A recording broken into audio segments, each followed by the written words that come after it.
All right, everybody, welcome back. Tonight we're going to talk about the reality of autism parenting, what people don't see. Miss Shalise Lopez has a graduation today for her son, so she will not be present. However, we have Miss Angel Reyes. How you doing, Miss Reyes? I'm doing well. How are you? I'm good. Mind introducing yourself and telling us a little bit about you? Um, like Marie said, my name is Angel Reyes. I have two children. I'm a parent of two young boys and full time employee as well. So I work outside the home. And yeah, I have my oldest of my two who was diagnosed at quite a young age with autism. Yes. Awesome. So we're going to jump right in because we have a shorter time tonight. Us ladies have some things to do. So we're going to go to the early days. Yes. Um, you and I have spoken before. So Mhm. when he was diagnosed at 3, I didn't understand that you immediately jumped into advocacy for him. Mhm. Looking back, what is one reality about those days of like any panicking or planning that people rarely talk about online? Um, I think there's more than one. I Mhm. think that sometimes we don't really talk about is I really struggled with people asking me if I was overreacting. What do you Um, mean? so, for instance, like I was identifying he's having some of these problems and he doesn't seem to be keeping up with the other children. So it's like, oh, children develop at different times. It's okay. Don't be worried. Everything is good. But I really had that feeling, the intuition, that mother intuition, and just started kind of asking questions. And it really was a very educated woman who was at his daycare center who had dealt with special needs children, who really was the one who said, "Hey, I am hearing you, and I'm hearing your concerns, and um, they're not an imagination. Like you're not imagining this. This is what is happening. And if that's what you feel, I can help give you those tools and resources to help you get him checked and see why he's having these developmental delays." So.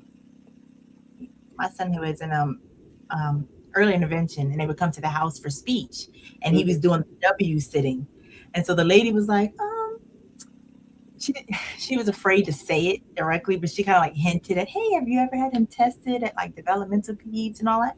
And I was like, "No, not yet." Or do I need to? She was like, "Oh, I mean, because I'm just concerned about the W sitting." That's all she kept mentioning. So I was like, "What the W sitting? What does that mean?" Hmm. So that was before he turned 3. So then when he turned 3, we went to my sister's house and it was around Thanksgiving. He got really overstimulated. So he was like screaming and he went and hit somebody. So my sister was the one that was like, "Hey, um, have you ever had him tested before?" And, Hmm. I had my suspicions as well, but I also never had a boy before. This is my first boy. So it was for me like maybe boys and girls are different. I really don't know. That's Um, what I was. Well, he was my first, and that's kind of what it's. Oh, boys develop differently. It's okay. yep. Everything is Yep. okay. My girls were talking at like, year and a half, Hmm. potty trained, walking, all these things. But he was walking and stuff, not potty trained, but he was talking little bitty words. But then I noticed a regression. So, but I just thought it was because he was a COVID baby, right? What did we really watch a lot? TV sometimes, Yep. YouTube. We were bored in the house. So I thought Hmm. that not socializing at a younger age like all my other children did might have been a contributing factor. So Hmm. I totally understand, and I appreciate at least that lady gave you that, that push, that support. Like, hey, you should. Yeah, We love just those parents who do it. yeah, just being listened to because, like I said, it was my first child. So when you say that to somebody who already has multiple children, they look at you as a novice, right? Oh, you're new at this. You know? Bless your heart. To motherhood.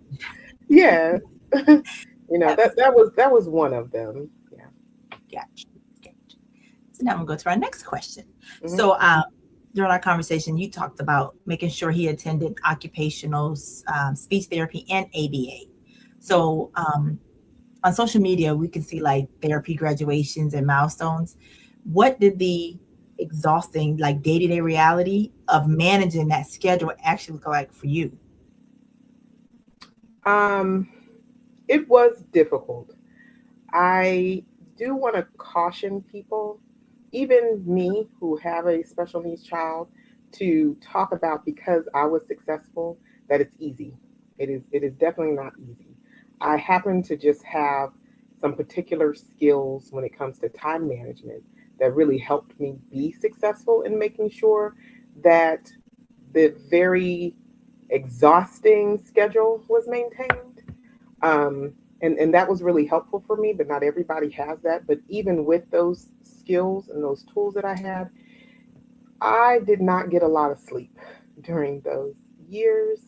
And it actually affected my physical health, um, with lack of sleep and high stress. So um, it was difficult to try to maintain the schedule. The drive, however, that I did have is, I'm doing what's best for my child. I'm going to continue to take as much advice as I can get from medical professionals, from education professionals on how to do what's best. One of the benefits that I did have is that my middle school, I had a really good teacher there who was in preschool, who was a very big advocate for it. So she really leaned in a lot to help me figure out like the paperwork that needs to be done in order for him to get occupational therapy and speech therapy during school, which was Mhm. very helpful for me, to take some of the scheduling part off, because then I had to just do the ABA therapy outside. But I ended up supplementing another type of therapy a couple of years when he got a little bit older, a couple of years later, uh, that was also beneficial. But the schedule um, it was tough. I'm not So going to lie. I'm with you. So two questions for that. I Mhm. didn't know they do occupational in school. So my son currently he gets speech. I never no one's ever talked to me about occupational because we're on a waiting list now currently and we've been on it for since August of last year. And so I called them. I was like, hey, a couple of months ago, you said I was number 12. Have Mm, that number increased? And they're like, oh, well, it's a smaller list. They don't tell your number no more now. So he has not had occupational yet. And okay. I'm starting to worry Now about that. I'm going back. My child is currently 19 years old. So I'm going back, you know, 15, around 15 years ago. It could be that they didn't have as many children, that they were providing those services to. So when my child first entered preschool, um, they were in Chesapeake, they're in an inclusion class. So they're with typical children as well. So that teacher was able to do an assessment and kind of identify what it is or what services that they had available that he could benefit from. So we were able to sign him up for both speech therapy and occupational therapy. The occupational therapy was actually split up into two types of therapy that they had identified based on the assessment.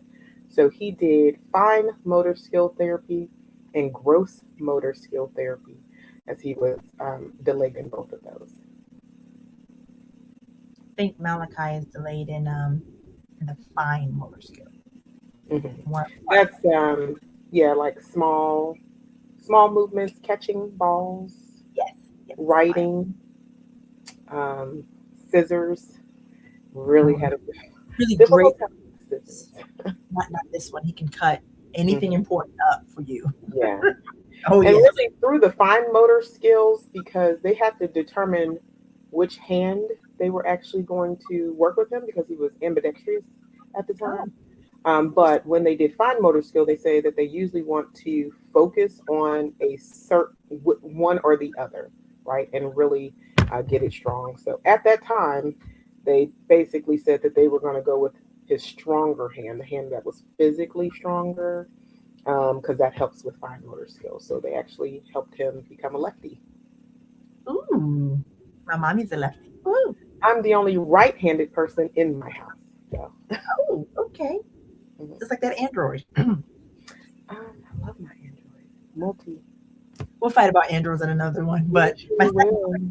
was Because why I have to have your name twice in this iPhone just so I know which one I'm texting. That's unnecessary. I didn't know the difference. What were we gonna say? So the second part of the conversation, you said something. Hold on, I'm trying to remember now. Um, you were ABA working therapy. full time, right? Oh no, no, Yes. no.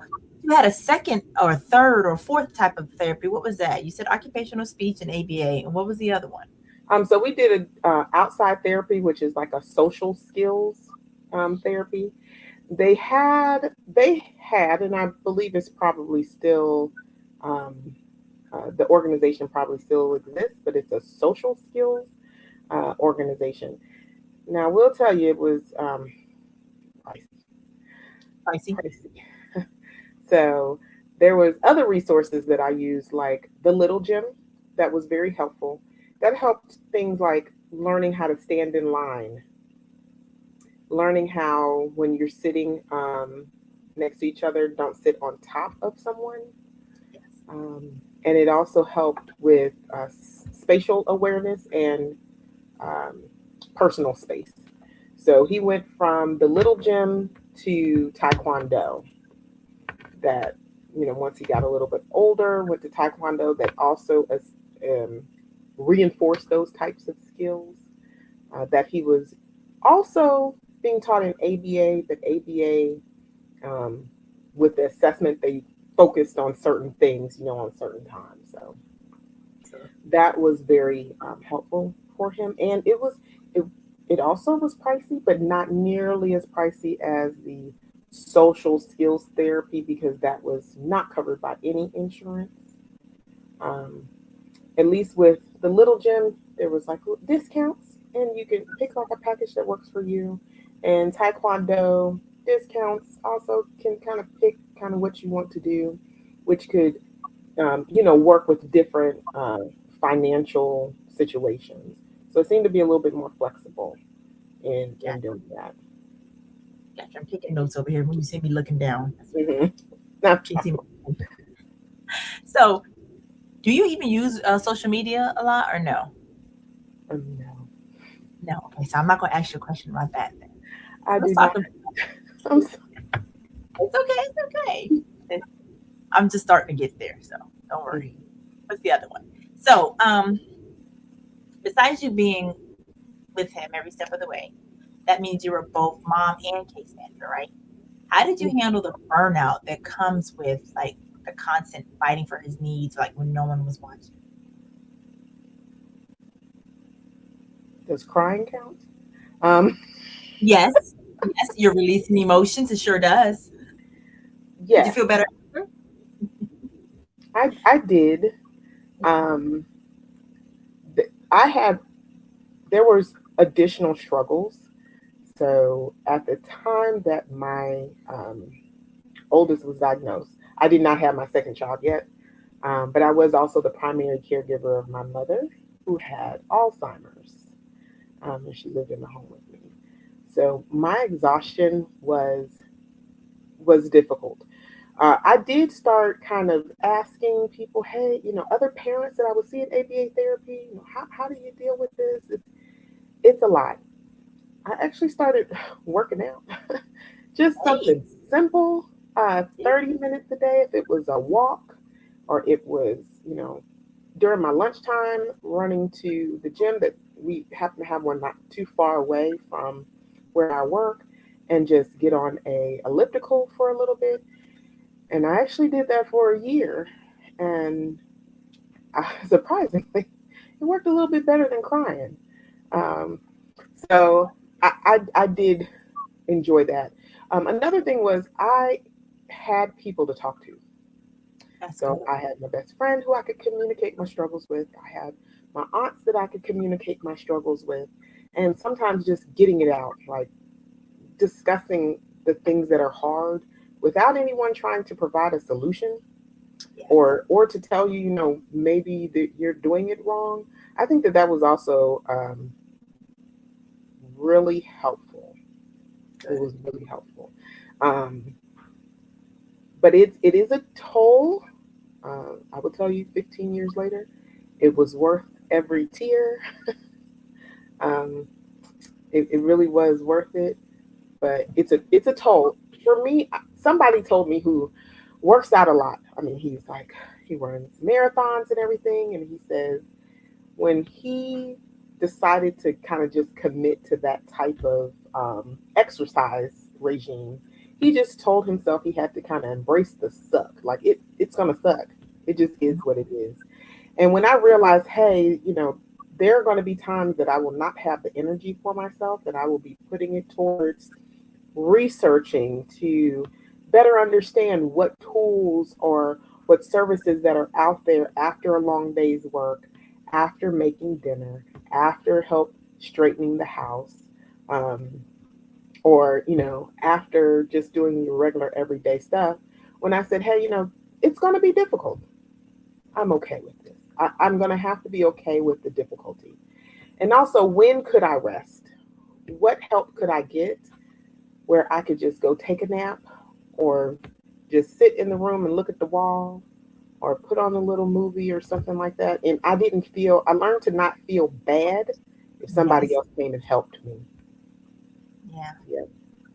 That- That's hard, right? Like, if I go sit down somewhere, I feel like, what can I be doing? But you need it. You need And that mental.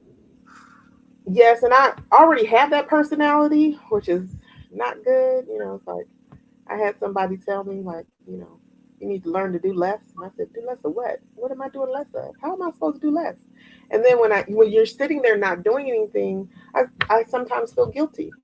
You're like, hey, I could be doing this, or I could, spend another 15 or 20 minutes doing a social skill task with my child, even though I have met the end of my rope. I was like, Yeah. hey, maybe I can find some more. Don't feel guilty. You have to be healthy to help your child be healthy. So it's Mhm. okay to ask for help and it's okay to take the break and Absolutely. find what rests your mind the best. Yeah. I'm doing that more and more now. I need it. Hmm. And It, don't it feel was bad about it. Don't feel bad nah, about not at all. All it. right. Talk about hard moments you had in public. Hmm. So, how did you navigate like the judgment? Because this was, you said 15, 19 years or 15 years ago Yes, when all ma'am. this started, or the unsolicited advice from those who only Mm, saw like a snapshot mm. we're dealing with and not the whole picture. How did you handle that, ma'am? I can only imagine. Hmm. I know this live is online, so I'm not gonna curse. Great. Um, I was an advocate for my child. Absolutely. I reached out to experts. I reached out to people who had more knowledge than I did. I got guidance and advice from people who I knew were giving it to me from a place of knowledge and experience and was giving it to me with the intent to help me. So if anybody approached me with anything else, um, they got the St. Louis me real quick. So, Let's- and it was a lot. Sometimes my husband wasn't really prepared for it when he had my oldest out on his own. But yes, we little things like, for instance, um, there were certain techniques that ABA therapy taught us to use all the time, right, in order to help reinforce it. And one of the ones is if they have an tantrum, do not give them additional attention. That's called positive reinforcement, right? Uh, so tantruming at the Payless, at the mall, at the stores, you just kind of slightly turn away and act like it's not happening. And there are certain people who feel like they know every part of your life and know that you're just doing a horrible thing, because they have been watching you for the last year or so and want to comment. I was really quick to shut it down. Um, most times I was very polite and be like, "Excuse me, you have no idea what you're talking about, ma'am. But thank you for your unsolicited advice." You know, right. Thank and you. I would try to start that way. And I have had some situations where they wanted to not hear me and felt that they still knew what was best. Um, but I knew defending my child was the most important thing, and that they didn't really know what they were talking about. Um, it's a lot. I will say, continue doing what you know, what who the people are that have the knowledge and the experience to guide you, and just keep doing that. There are multiple examples. Like my son is always, when he was young, he was always in his head. So he would have full on thoughts and stories and scenarios, and he would laugh. Just everyone else is, you know, aware of their surroundings, and he's not, and he's laughing. So it's one of the things that they taught us to do, be like, hey, what are you laughing about? I want to laugh too, like that. So to bring them out of their head and try to engage with you. And then if they would have a struggle, like my son had difficulty communicating, he had what they call pragmatic communication skill delay. It's probably a whole new set of diagnoses now. Yeah. Um, hmm And my husband would say, ask him that when he was laughing, and if he wasn't able to articulate it, they would tell us, okay, well, let's not laugh right now, and pay attention to this or pay attention to that or something like that. And he got approached one time, and that woman just was really not nice to my husband. Dude, don't you talk to him like that. Don't you tell him that he can't laugh. And my husband was kind of taken back, and he felt the need to explain his child's diagnosis. When he came and told me, he was like, I had to tell her this and that. And I said, that's none of her business. That's none of her business. All you were doing was communicating with your child, and setting a little guideline, which our ABA therapist had kind of instructed us to do a lot. A lot of times, and the grocery stores have been redirected on how I should communicate, or how I should calm him, or how I should not ignore him. Um, you know, Oh, uh, a lot of public judgment. I yeah. think that, and it's also, this is different for me where I am in this state. Growing up, I didn't have so much in the state that I was born and raised in. There was not a lot. It was actually a little bit more supportive because I used to do childcare when I was younger. So Mhm. I would take the children to the mall, and one would run off, and somebody would have picked your child up and brought them back to you. Be like, "Is this one yours?" Be like, "Well, I'm babysitting." They'd be like, "We caught them right before they turned the corner. We got you." You know. Uh, Here it was a little bit different. Not really supporting what you're doing, but judging. Yeah. What you're doing. Not trying to understand, but trying to direct an Mm. outcome based on what they think they know, Correct. Yep. and that can be a lot. Yeah, that can be. My But son, you know your child, and you know what you're supposed to do. yeah, he took off running in a restaurant, and it's like, Mm, I'm getting the judgmental looks as I'm trying to get him. It's a game to him, so he's steady running. And so finally, I'm like, please, someone help me. Like, don't let him keep running. Like, please mhm. stop. And a kind older lady stepped up and she helped. And she was like, I guess in the school system, so she recognized what I was dealing with. Mhm. It's This is DC. It's a crowded restaurant. There's like knives, things. They're walking around with glass. I'm trying to get to my child, and I'm just like, all y'all sat in here and watched me, like, and just looking at me like, no, this is not fun, or but for him, he was overstimulated. He had to go like that, and I'm like, Exactly. It's, and sometimes you don't even know yeah, oh that yeah, that was a trigger, right? Until you're yes, there. yes, yes. Yeah, So people are that like, we're going to happens. eat. Mhm. We're Yeah, not there yet. We're not there yet. right. Well, And like, what do you have to do in order to do something as simple as go out to eat with a child with autism? And even the other things that you do, you question the judgment. Do you need to get them some noise canceling headphones? You go out right, to eat. Who else has noise canceling headphones in the restaurant? right, Probably no one. Your child may be the only one. Or, yeah, or young adults, or adults, right? Because we have adults with autism, right, that are still trying to navigate the social confines of society here, where we are quicker to judge than we are to be empathetic and understanding. So Oh yeah. even the devices and the tools that we have to help those people go in public and not be as stimulated, those also, can cause some judgment or some singling out. Yep. Yeah.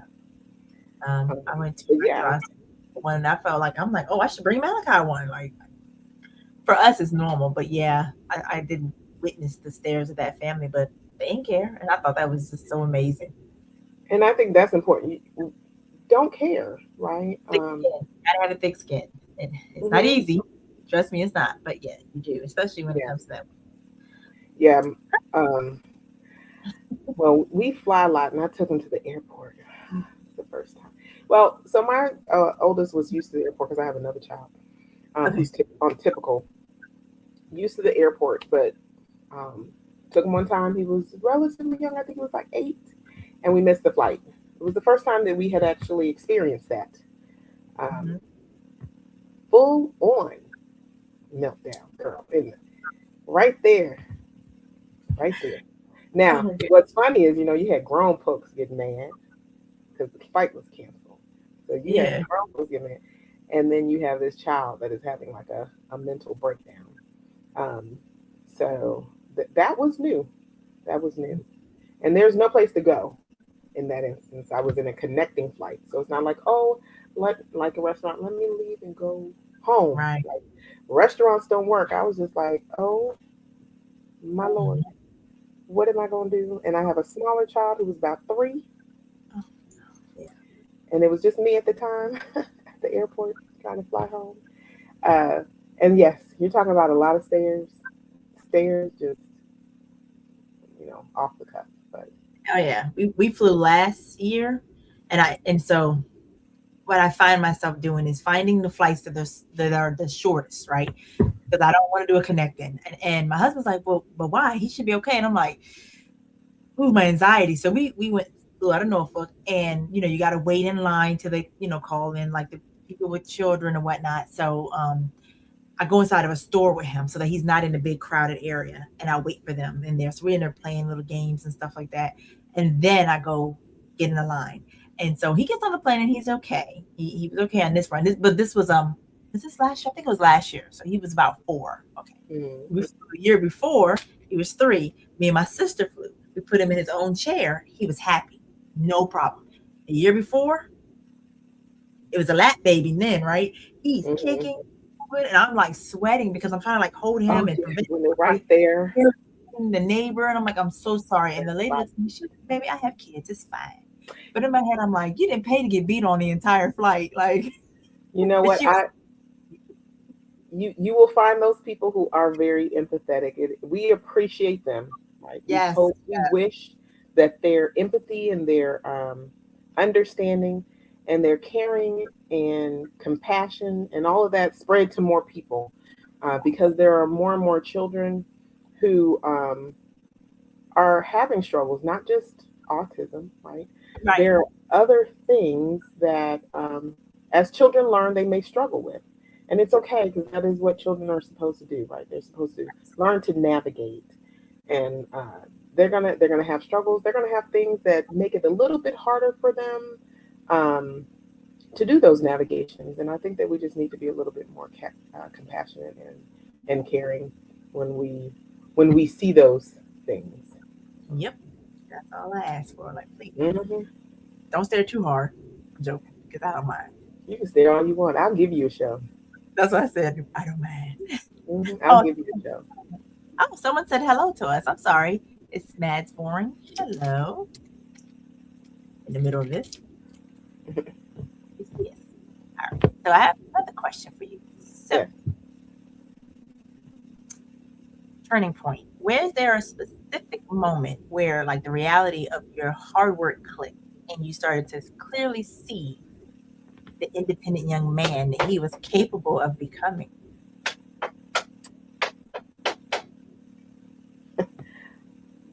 Those were actually multiple because you have to take those little wins. Yes. You have to take the little wins. So I learned to try to take every little win that came about that let me know, oh, that single thing clicked.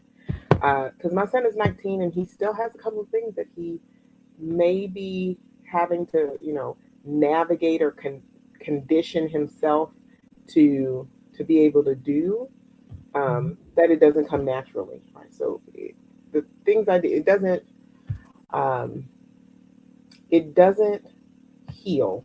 Right. It's just they find new strategies or new tools for them to be a little bit more successful in that thing. So one, I feel like I can say the biggest one, but there was a lot of small ones later on. My son went to college, so he finished his freshman year at JMU. And I'm going to tell you, when he said to me that he wanted to go to college, stay on campus, my first thought was, hell no. you know, there's still a lot of things that I think we need to work on. And he said that he wanted to work on them. That was a big change, right? But I'm gonna tell you that I can't. There's so many. There's so many. When he first started understanding how to answer what, when, where, why, and who, I was just like, oh, you know, like something like that. When he would pause before crossing the street. Oh, nice. Mm, yes. So he became a little aware of his surroundings. Yeah. Okay. Well, just See? pause before stopping. He still, yeah. Little wins. Little wins. Little one. Okay, I got you. I got Um. Uh. Yes. When he. So at one point when he was, I can't remember. I feel like he was 10 you. Hmm. that I explained his diagnosis to him. Okay. So when he was younger, when he was younger, um, maybe around 6 or 7, he would notice that he's not like the other children. And what I would say is like, honey, we all got things we have to work on. Don't expect perfection, right? Um, your challenges may be someone else's successes, and their challenges may be your success. So I never really sat down and said, hey, you have this diagnosis. These are the struggles that you're going to have. Because as we know, autistic children have different struggles. Right. We can't just paint them all the same way. They Right. have different struggles. So I really focused a lot of my energy when he was younger in identifying those inconsistencies in behavior or inconsistencies in communication of that's just you. That is you, right? Is this something we want to work on? Yeah, we're going to work on it, right? And I would explain why that could be beneficial for them. Like, oh, this will make it easier for you to maybe communicate how you're feeling. So we will work on those types of communication. So I would try to explain that to help. But it wasn't until he was about 10 year old that I let him know that he was autistic, and he was like, "Oh, is that the problem?" And I said, "Honey, there was no problem. And let me tell you about all of the benefits of Mhm. your mind has that is sometimes I wish I did. Right? Exactly. Your ability to retain information, large amounts of information. Um, so, you know, the transition from him wanting to be included to him being okay with not being included, that was a big one. That was a big one for me. Um, Mhm. because I felt like that was coming into his own and understanding that he is his own unique human being. And if you didn't like him, that's fine. There's plenty of other people in the world that would. And I Mm. thought that was a good one too. But there was a lot of small little things because there was so much work, right, that you had to put into that I want to make sure that us parents recognize those little things, right? If you're working, you've been working months to help your child learn the alphabet, and they come to you and they recite the alphabet, honey, turning point. check, turning point. How do I build on this one, right? And then they start reading you books. Turning point, check, right? So get those wins, because as you get each little win, and then replenish yourself, right, with that gratification that it was worth it. That energy that you put in there, hey, it came back. Um, my child went to college on his own. Full ride, mind you. I want to talk about college now because I was so proud and just oh my goodness, just to hear it. So for you, I know it was a very difficult thing to do, right? To let your baby Hmm. go that far away. How far away is it from you? It's about 3.5 hours away. Yeah. And how often did you think about driving up there almost every day? Probably every day. Oh yes. Yeah, he Like when called for I have him low jacked, I still support. need to know where he is. I'm with you. So, what as you were preparing him to go, what did that look like for you? Because he had never been away from you like that, without being with, like you said, your best friend. I think her parents and stuff, or and his care companion. Yep, his Oh, assistant. Yeah, wow! Like, how did you do it? What did you do to prepare him? um. So I will tell you, I wish I would have thought about it earlier because I was rushing to prepare. Which is kind of interesting because I will. I talked about a little bit earlier about my personality, and I seem to, be really good with scheduling and stuff. When he was first diagnosed at 3, when he went to the developmental pediatrician, I did feel a certain way because I went in there and the developmental pediatrician saw him for like a couple minutes and was like, "Oh, yes, he's autistic," uh, Mhm. and I felt hurt because this is a child that I birthed, that I breastfed, that I carried, that I saw all the Yeah. time. And as the doctor is explaining the behaviors, right, that kind of fall in line with that diagnosis, and that, of course, there would be more testing to confirm it, I felt like, was I not paying attention to my child? This man has seen this in 3 minutes, maybe tops, you know. Um, So it was like, and when he told me it was, couldn't predict the future, be prepared to have a child that you will have to care for as an adult and everything. In my head, I thought challenge. I'm one of those be like, oh, really? Sounds like a challenge to me. Uh, Let me prove you wrong, which is surprising because I wasn't preparing for college as early as I should have for him. That one just kind of took me for a loop. Um, but back to your question, uh, I actually had my best friend who was helping me a lot. Again, she has been my best friend since high school, freshman year of high school. So she was really helping me. It's like, hey, have you thought about this? Like when it was time, I was like, hey, he said he wants to go to college. What am I going to do? My best friend said, honey, do you know how much effort that you have put into this child? He's going to college. And I was like, I don't know if I can do that. And she's like, you can do it if we prepare. If we prepare. And so I was a little bit behind on preparing. Um, but what I did was I said, hey, me and her talked. She's like, what is it that you feel he still needs help on? He's going to be independent. And we kind of just went down the list of things that he needs to learn how to do. And we spent a year specifically going through those list of things to get him that experience, to ask him questions while we were doing it, like, why do we do it this? Why are we doing this thing? And he was like, oh, I don't know. We would discuss it. And then the next time he would do it, I was like, do you remember why we're doing this thing? And he would say, oh yeah, we're doing it. We're doing it because this. And I would say, we want to know why you're doing it because the way I'm teaching you may not be the way when you go somewhere else. But the goal is what's important, how you get there. So then we'll talk about all the different options, to get you here and you can figure out which one is best for you. So it was actually very strategic as far as I identified the things that I felt, and that we had that discussion that he really needed to work on, and we kind of focused on those things. Um, a lot of them were like large umbrella things, like, hey, we talked about it earlier. Are you aware of your surroundings?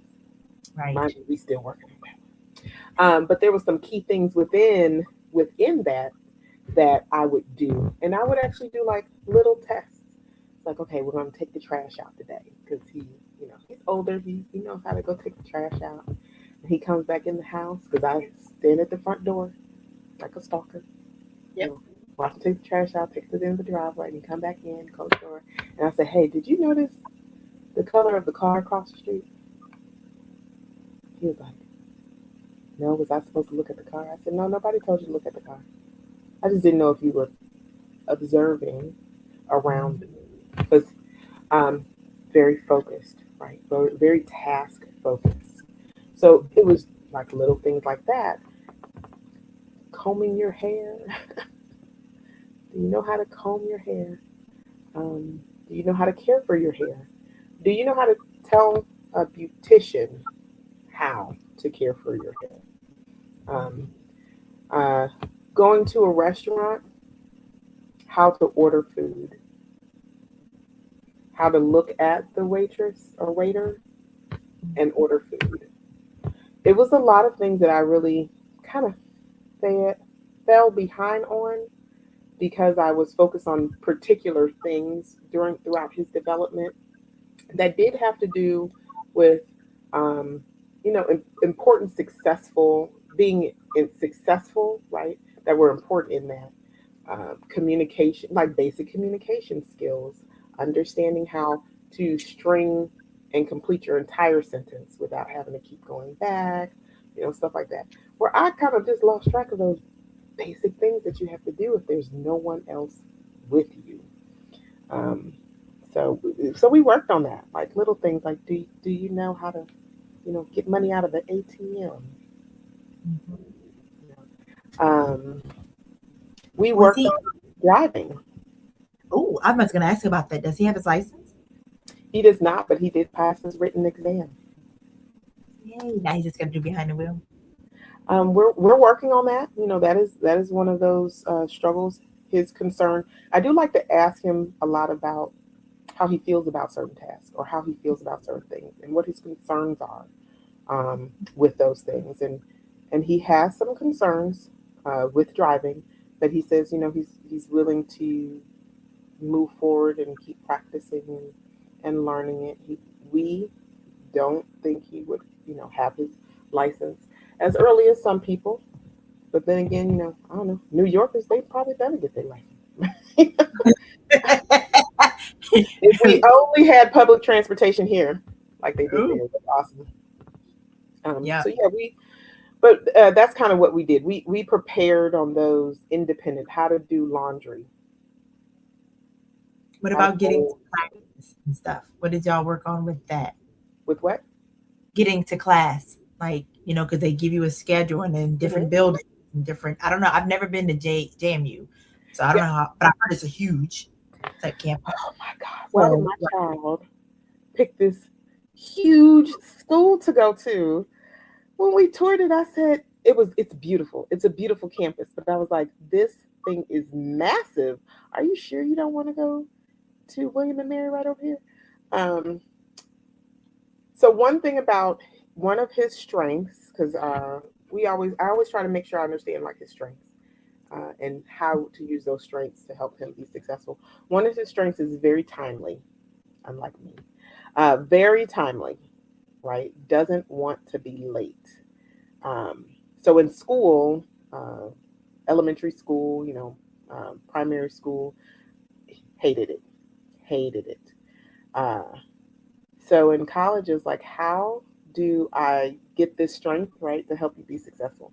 So what we talked about, what are some things that he feel like would help him be comfortable when he gets there. Also, when we went to JMU, we let him know about, his different abilities and what mhm, kind of tools that they had that could assist with that. So what he wanted was we got there early and we were able to tour the campus. He was able to ride the bus. They have an app that helps him do that. And then he did dry runs to his classes. Uh, Figured out when he needed to get up, when he needed to eat, have his breakfast consumed, what time he needed to get on the bus. So he was able to do a couple of dry runs, which made him feel comfortable Good. with that. So while I was there, we did those dry runs. We also did the bus where it could take him off campus. So they have an on campus bus and an off campus bus to Mhm. get him to the Walmart or the Target. So I did some things like, hey, I'm going to. He was already in his dorm room. School hadn't started yet. We got there 7 days before school started. Okay. So I would be at the Target, and I say, okay, we're gonna take the bus. I need you to take the bus and meet me at the Target. Right? And he's like, okay. I was like, I'm gonna go to the Target. I'm gonna wait there for you. And also the Harrisonburg bus system has an app. Okay. So while I was following, once he got on the bus, I could follow the bus that he was on that Mhm. aligned with all of the other low jacks that I had on him, like his little key finder, his phone finder. Um, and then he would meet me at the Target. And we'd be like, okay, we're going to go shopping. We got him a couple of things. He had a bag. And I said, okay, you're going to now stay here, wait to get on the bus. And then I'm going to be in the car. And I'm going to wait till you get on the bus. And then I'm going to go to the dorm and I'll wait for you in the parking lot of the dorm. And then he got back. And he felt really comfortable because he also was like, hey, he could ask me questions. He would text me, hey, mom, the bus says it's supposed to come at, the bus says it's supposed to be here at 122. It's 123. And I was like, okay, I have to make sure I talk to you about buses. You gotta be patient with it. Yeah, it's about 122, honey. Right. You be there. They'll come when they're ready. Yes, it's about 122. Uh, and it really made him feel more comfortable. I was So there you when he did his first thing of laundry. So even though we worked on it at home, yep. their systems are different, Right. right? The washing machine buttons are different. So I was there and me, I'm doing my first load of laundry. Am I supposed to use cold water or warm water? And I realized my washing machine, you don't do that. You press, Ah. yes, my stuff is all preset. So either Oh. pressing regular, you pressing white clothes, you pressing, you know, the little Mhm. presets and they auto determine the color. I mean the temperature. So I was like, oh dang, I didn't even think about that. Hadn't thought about it either. So but I was late preparing and then rushed, but I think we did a pretty good job. But um, Did you cry, Mama, when you left? honey, I cried when he told me he wanted to go to college, and cried a lot. you know when Girl. when he applied for colleges, when he applied for his first college, like press the button. I have like a little video of it. We took pictures, and then I went and cried. Uh, you know, when he got accepted, I was like, "Yay!" We took pictures of other schools when he got accepted to one. I was like, "Yay!" And then I went upstairs and I cried. And I was, I was like, Thousand "Oh my percent. God, what am I gonna do? This is actually gonna happen. Oh no!" You know. I lived through you experience because when you told me, I was like, honey, my daughter went 30 miles up the road and I broke down. And she Yeah. right up, listen. And when you said 3 hours, I said, oh my goodness. But Yes. Yes. we have to let him, go. But it's so hard. Oh my goodness. It And I is. love call me on the weekends. Can I come wash my clothes at home? Absolutely. Yes, yes. Don't Yes, worry yes. about it. That's We're how home. that's how my mom was. I was like 30 minutes from home in college. I was like, I remember, yes, honey, I'm coming to get you. Did you want some food? Yeah, yeah. It's like, And listen. and it's two-folded Yeah. difficult, right? When you're dealing with a child with autism and this the love of your child uh, Absolutely. going away, because you're dealing with the are they ready for the independency with their different abilities, you know? Mhm. And then how is the outside world going to treat them as well with those different abilities? Um, Mhm. so you're kind of for me, I was kind of worried about both of them Yes. at the same time, and then realizing that I can really only control one. So how do I prepare as much as possible?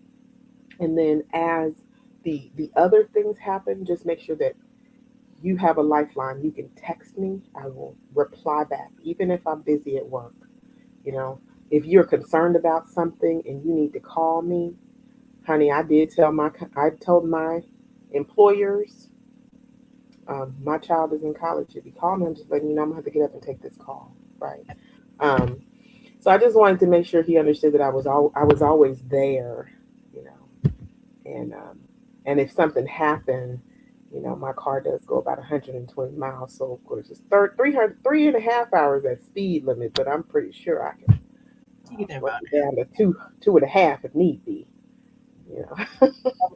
maybe an hour and a half. Yeah, So I'll find a way.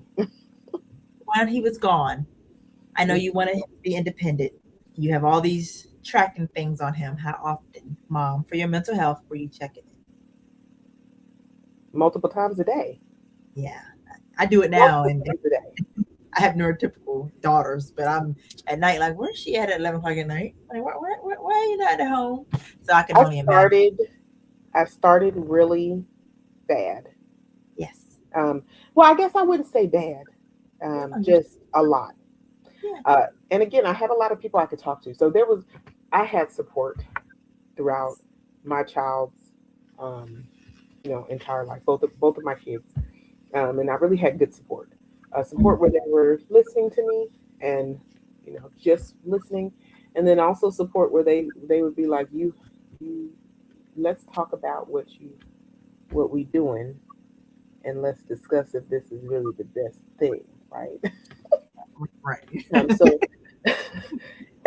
early on, my aunts and my best friend and other friends, they were like, oh, okay, they were very understanding. When I said, yeah, I checked 3 times this morning.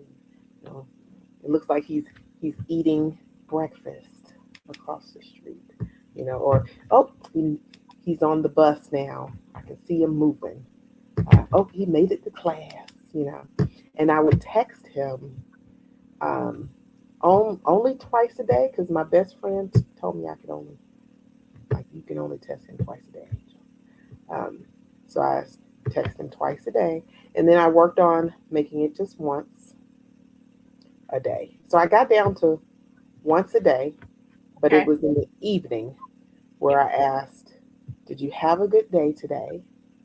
And he would, reply back yes. Or if he didn't reply back yes, then I went to all of his LoJack devices to figure out where he was. Uh, and then I always told him I love you and good night Yeah, absolutely. every night.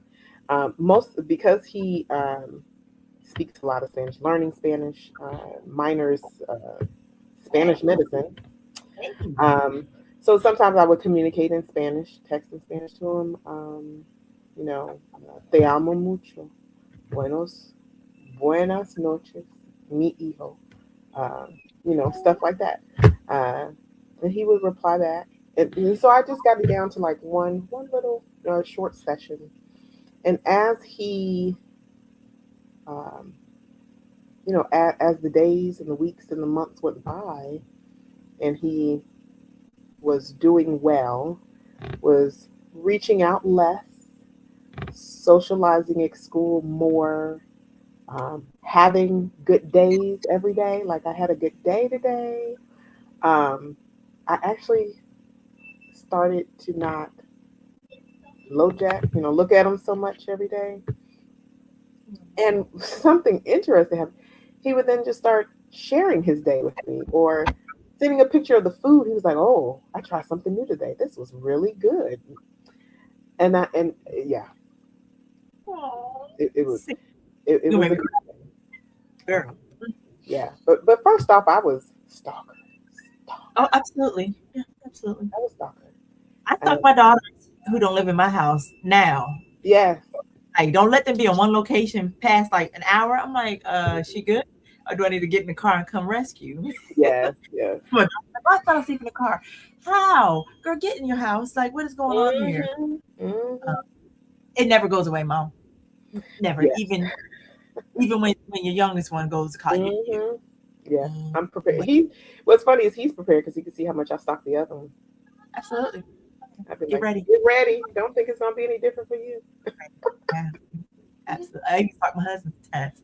Hmm. He'd be like, "What are you gonna do in case of emergency?" Yes. Not really. I don't really think that. Hmm. Sometimes I forget. I'm like, "Where you at?" And they're like, "You have my location." I'm like, "Oh, I do. My bad." Well, I have an Android. My husband has an Apple. So, Because he's Team Apple. He's on the right path. I don't girl, he know. don't know how to use that thing. He'd be asked if the Android did this. I'd be like, I can't help you. Don't Mine mind don't me. do that. I don't have those issues. Well, we got about 5 minutes left because I don't want to hold you up. You had a time limit, ma'am. So we're gonna Well, wrap. we actually had to change my schedule. So, Up. Okay, yeah. okay. Well, what is up? We talked a little bit about invisible wins and all that, but let's see.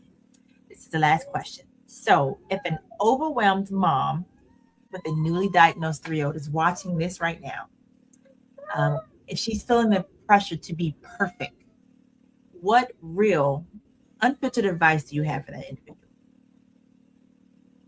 Tell them what you Perfection mean. is boring. Who wants to Yes, be perfect? But that's I've right. always felt that way. I do not even like the term of perfection. Um, my dad used to tell me that practice makes improvement. Because we actually didn't use the term perfection a lot in our home or growing up. I really can't recall it. I think even a lot of the catchphrases that dealt with it, my parents kind of always kind of changed it up. It's unrealistic.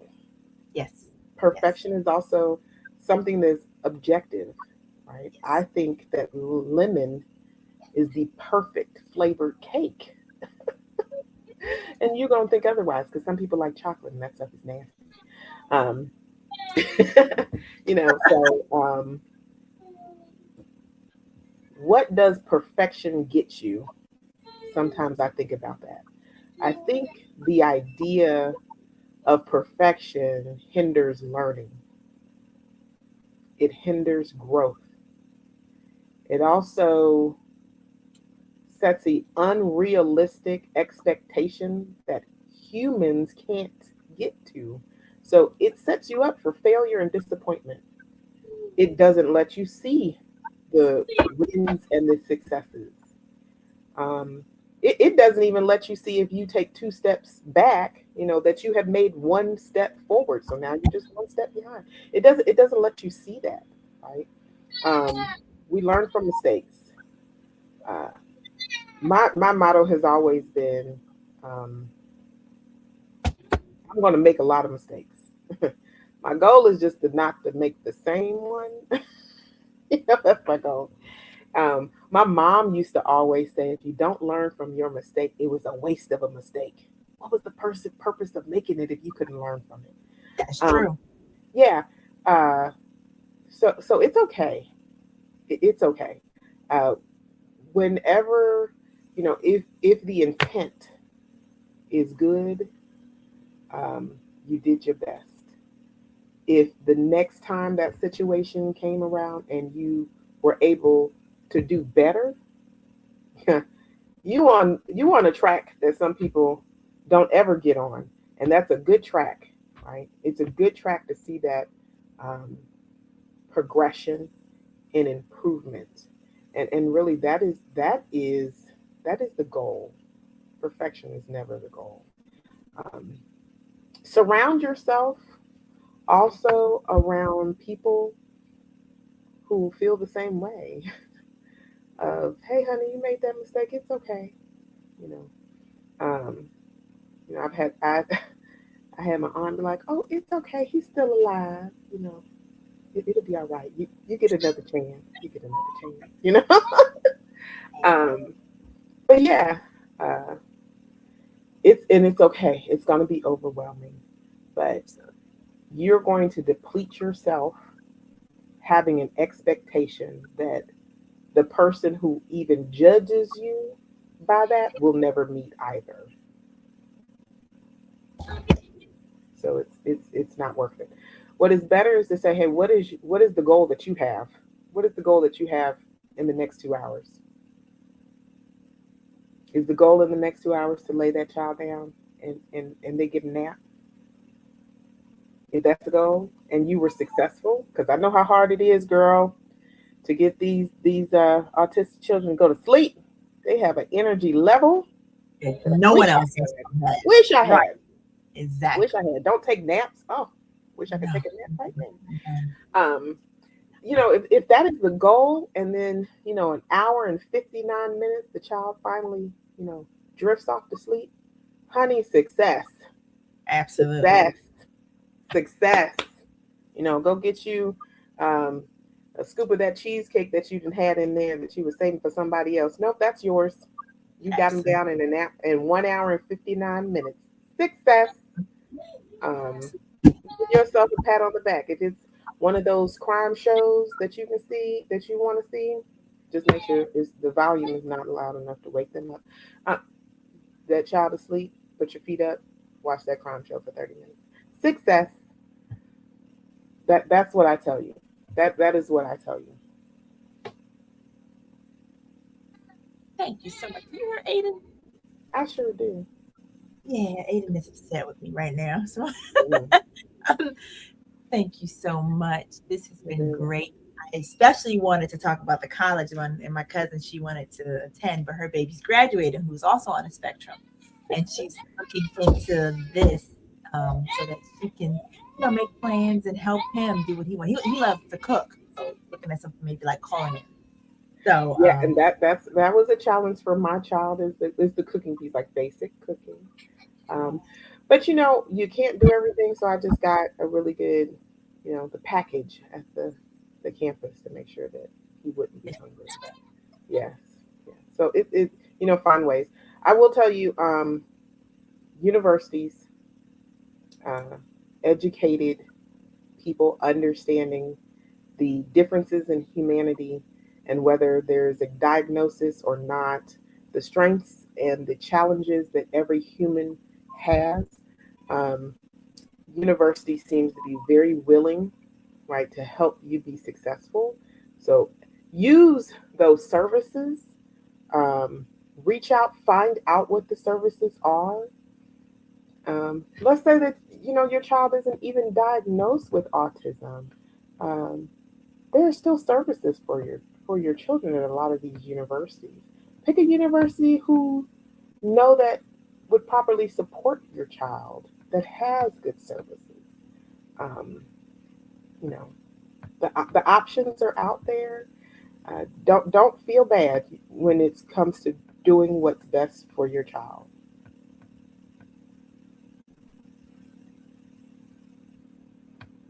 yes, ma'am. That was really great. I want to say thank you once again. We're going to go ahead and wrap it up. We'll see you Yeah. guys next Friday. We're going to talk about what is our topic next week? It's about safety next week. We have a police officer who actually trains other officers in identifying and handling autistic individuals. So I'm really excited for that. So that's next Friday at 7. Yeah. Awesome. Yes, yes. So thank you so much, Miss Rhea. Thank you That is for having me. absolutely anytime.